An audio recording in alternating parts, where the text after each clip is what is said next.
Selamat pagi saudara-saudari yang dikasihi Kristus. Mari kita mengawali hari baru dengan mendengarkan firman Tuhan yang diambil dari Injil Matius bab 9 ayat 9 sampai dengan 13. Tuhan bersamamu. Inilah Injil suci menurut Santo Matius. Pada suatu hari Yesus melihat seorang yang bernama Matius duduk di rumah cukai. Yesus berkata kepadanya, "Ikutlah aku." Maka berdirilah Matius lalu mengikuti dia. Kemudian ketika Yesus makan di rumah Matius, datanglah banyak pemungut cukai dan orang berdosa makan bersama-sama dengan dia dan murid-muridnya. Melihat itu berkatalah orang-orang Farisi kepada murid-murid Yesus, "Mengapa gurumu makan bersama dengan pemungut cukai dan orang berdosa?" Yesus mendengarnya dan berkata, "Bukan orang sehat yang memerlukan tabib, melainkan orang sakit. Maka pergilah dan pelajarlah arti firman ini, yang kukehendaki ialah belas kasihan dan bukan persembahan, karena aku datang bukan untuk memanggil orang benar, melainkan orang berdosa." Demikianlah sabda Tuhan.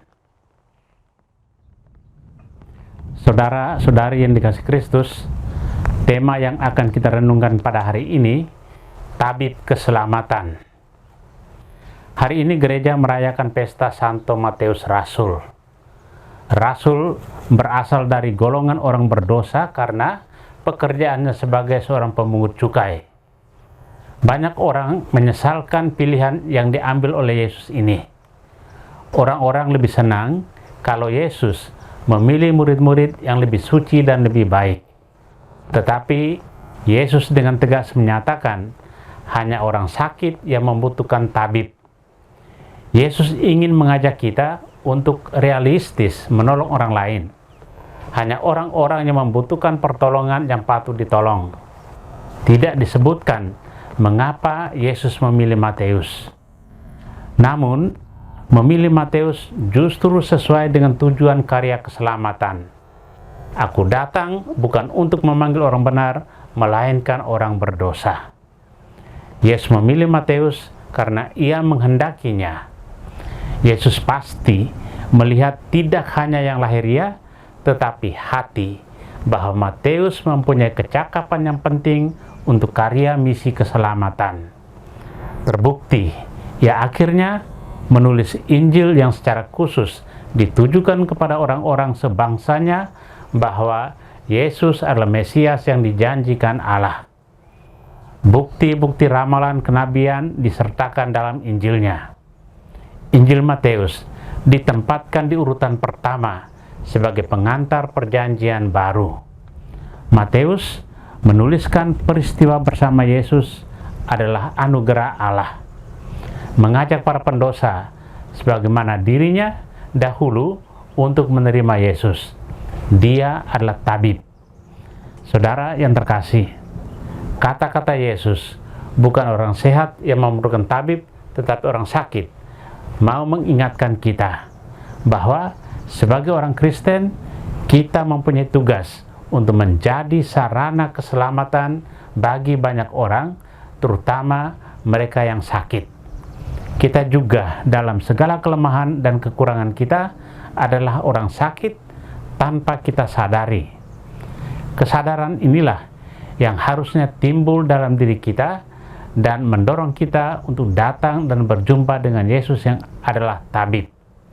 Dialah yang akan menyembuhkan kita, bukan hanya tubuh kita, tetapi juga jiwa kita. Dia juga yang akan memberikan kelegaan kepada kita. Karena itu, janganlah lelah untuk datang kepadanya dan berbuatlah baik selalu kepada mereka yang sakit. Dengan demikian, kerajaan Allah akan nampak di dalam hidup kita. Amin. Marilah kita berdoa.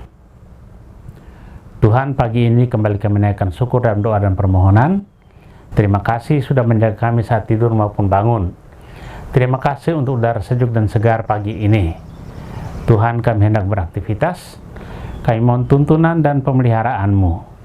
Jauhkanlah kami dari yang jahat dan berilah kami kekuatan dan kesehatan, Ajarlah kami untuk saling mengasihi dan mengampuni. Kami serahkan hari ini ke dalam tangan-Mu. Kristus terang dunia, berkatilah keluarga-keluarga kami, jadikanlah kami alat kasih-Mu, dan pantaskanlah kami menjadi hamba-Mu yang setia. Amin. Tuhan bersamamu.